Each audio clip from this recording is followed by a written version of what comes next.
I just told him straight up, you know, you're such a great guy, but it needs to end here. Like, today, there's a growing frustration among men about the expectations placed on them by modern women. Men are tired of trying to meet impossible standards and are choosing to focus on themselves instead. This shift is changing dating generally and leaving many women wondering what went wrong. Let's get right into why this is happening and what it means for women. Got a question for the men out there, and please, for the love of God, don't get offended because I don't mean any harm by it.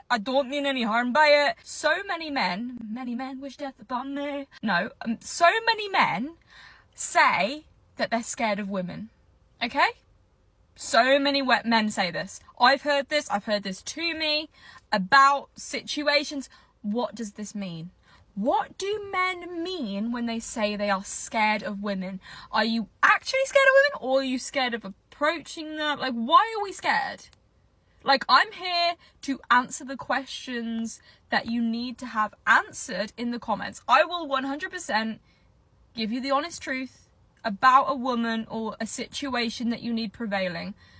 Think of it as an agony aunt situation, darling. I will help, okay? Phoebe to the rescue. But seriously, why are we scared of women? Please help me answer that question, and I will answer any questions that you have. Because why are we scared? We're just petite little flowers that need a bit of love. Why are men scared of women? This is 2024, and she's seriously asking that. It's not about being scared physically, it's about the mental and emotional chaos that comes with dating today. Women can be incredibly manipulative and cruel when they want to be. Let's help answer this question honestly. Men aren't afraid of women because they're weaker or less capable. They're afraid of the emotional roller coaster that modern dating often entails. Women today can be experts at playing with a man's feelings. They know how to twist words and situations to make men feel guilty or wrong, even when they're not. Cheating has also become a significant issue. Men fear investing their time, energy, and love into a relationship only to be betrayed by a partner who isn't loyal. There is also the possibility of false accusations. With social media, a simple disagreement or breakup can turn into a public smear campaign. Men fear being falsely accused of abuse, harassment, or worse, which can ruin their reputation and career.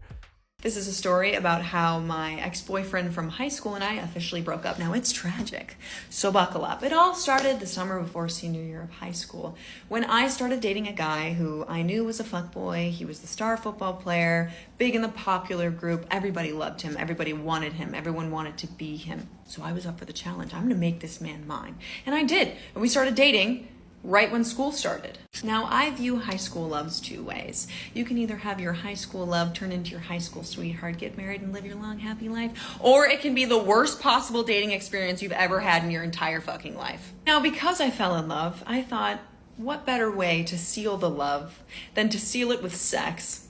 17-year-old me, silly girl. But before the sex, I said, I need you to get an STD check because I heard you've been fucking around with the girls around town and I don't trust your wee-wee. He said, that's fine. My mom's a nurse. I'll get an STD check, no problem. So a few days later, he tells me, I'm clean, we're good to go. We can do the deed. We can seal the deal here. And I was like, okay, great. And I said, we're still gonna use condoms though. And he said, the fuck? We're not. Because I can't feel your vajayjay on my wee-wee with that. And I said, what? If you're listening, Mom, I'm sorry. You raised me right, but unfortunately, we still use the pull-out method. Now, if you remember, my biggest concern here was STDs, and I was not wanting to walk around with an STD, and I did not. Until one day in dance class, I looked down at my legs and I realized I have a rash going down from my vajayjay to my legs. This man gave me chlamydia. The man that I lost my virginity to gave me chlamydia. The man that I had sex for the first time gave me chlamydia. I never thought that I could be mid in my life. I never thought I could be mid anything, but chlamydia, here we are. Devastating, I know, but guess what? It's curable. Thank God. The relationship was treacherous. I had later come to find out that he was sleeping with girls in my high school. More specifically, he was sleeping with a friend of mine. So when I found out that this said friend had slept with my boyfriend, I freaked out. She came to the lunch table and I said, you can't sit with us.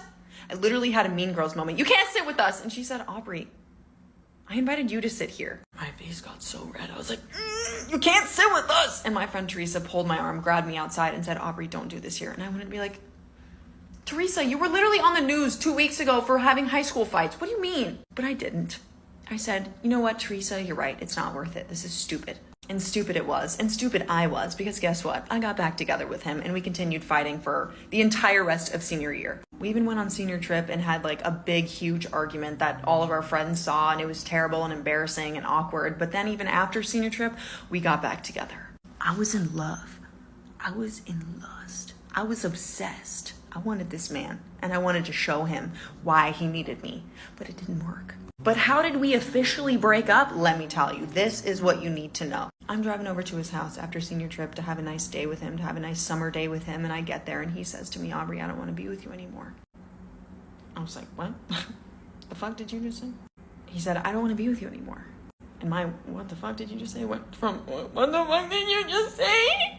No. He said, I'm sorry. This isn't working for me. I don't want to be with you anymore. I was like, just like that, I started begging. I started getting on my knees, pleading, what is it going to take for us to be together? Because I fucking love you. And it was nothing. There was nothing that I could do. Or so I thought. This man says, you know what? There is something you can do. Do me one condition. I want you to go to Chick-fil-A and I want you to get me a sandwich, chicken nuggets, waffle fries, and a shake. And I want you to come back and then we can be together and everything will be fine.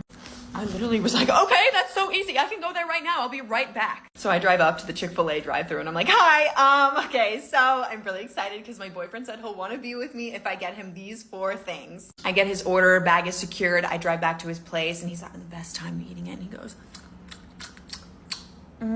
that was really good, but you know, I still don't want to be with you. If the devil existed, he was inside me that day because I literally got up, got to my car, fully possessed with anger, could not move, could not breathe, could not think, did not do anything. I literally was like,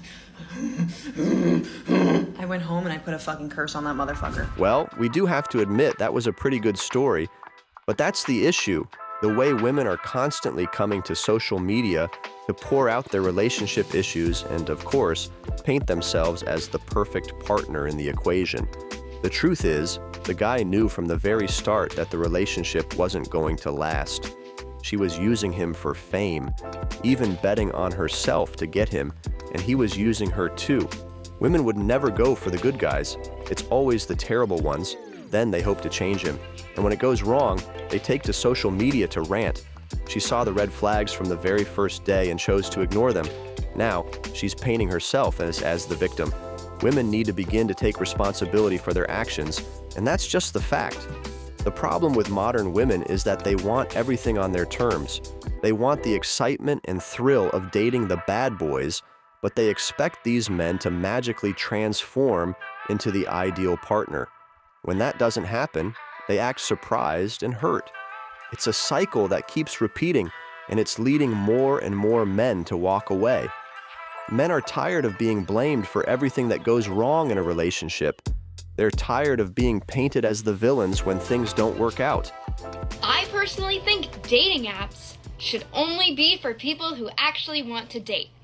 Get off if you don't want to date. I feel like Tinder is kind of known as the hookup app, so okay, sure, you can go on there, but get off Hinge. Hinge is for dating.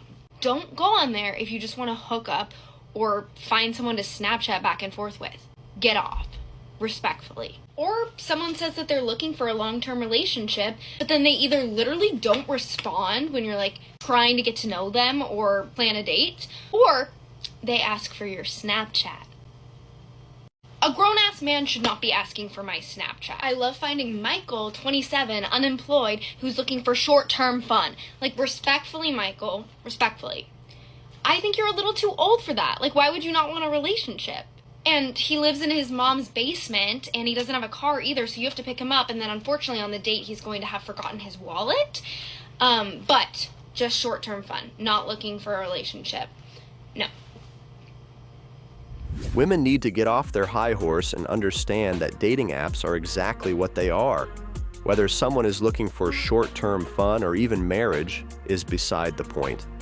Dating apps are not a real place, and women need to put in more effort other than swiping back and forth on them.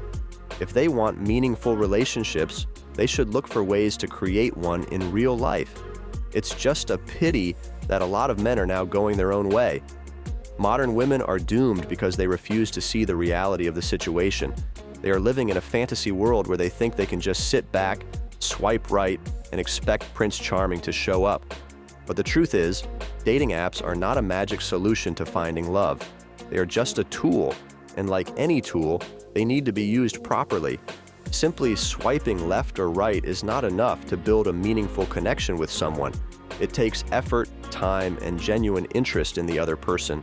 We need to have a discussion on my single people because I need to know what you guys would have done in this circumstance. They always say like you'll meet the person that you want to start dating or the person that you're with doing things that you love, whether it's going to the coffee shop, the gym, just your everyday activities, whatever. So today I go into the coffee shop and the second I walk in, I see the most beautiful man, just like gorgeous features, brown hair, incredibly tall. I'm like, you are so my type to a T. Very business-esque energy to him too. And I'm like, yeah, that's definitely my type. He was sitting across the cafe. I'm like, I should make some eye contact with him, let him know there's a vibe here. But didn't end up like looking at for my computer, whatever. So I'm like, I'll just have no earbuds in so I look approachable because I've been told I don't look approachable. So I'm trying to do everything I can to make myself look approachable to this man. He ends up walking over and sitting right next to me. And how it's set up in this coffee shop is there's like one long booth and then a table in front of yourself and then a chair on the other side of you. So he's sitting right next to me in this booth. And I'm like, perfect opportunity. So I'm patiently waiting for him to like spark up a conversation, but like what would he have said? And I was too nervous to be bold and be like, hey, you're really hot. My name's Lauren. Here's my number. But like, I could have done that, but like, that's a little too ballsy of me. And like, I wanted him to just show a little confidence and maybe like pursue a little bit because I think that's the most attractive thing in a guy. But I'm like, the fact that he got up and sat right next to me, he didn't even have to like charge his computer or anything because he didn't reach out to grab a charger because I'm like, oh wait, why did he move across and sit next to me? So that made me a little curious. So anyways, bummer. To make a long story short, we didn't end up having any conversation and he got up probably like, I don't know, 30 minutes later or something. But yeah, he totally distracted me from my work because I was like, I just want to kiss you on the lips. You are gorgeous, honey. But yeah, if you were sitting at Shortwave Coffee today next to me, you should have shot your shot because you were beautiful. But anyways, I want to know what you guys would have done in that circumstance. Did you notice how that table turned and she started blaming the guy for not making a move? She was the one staring at him all along. Yet, she expected him to take the plunge without any encouragement. It's simply comical.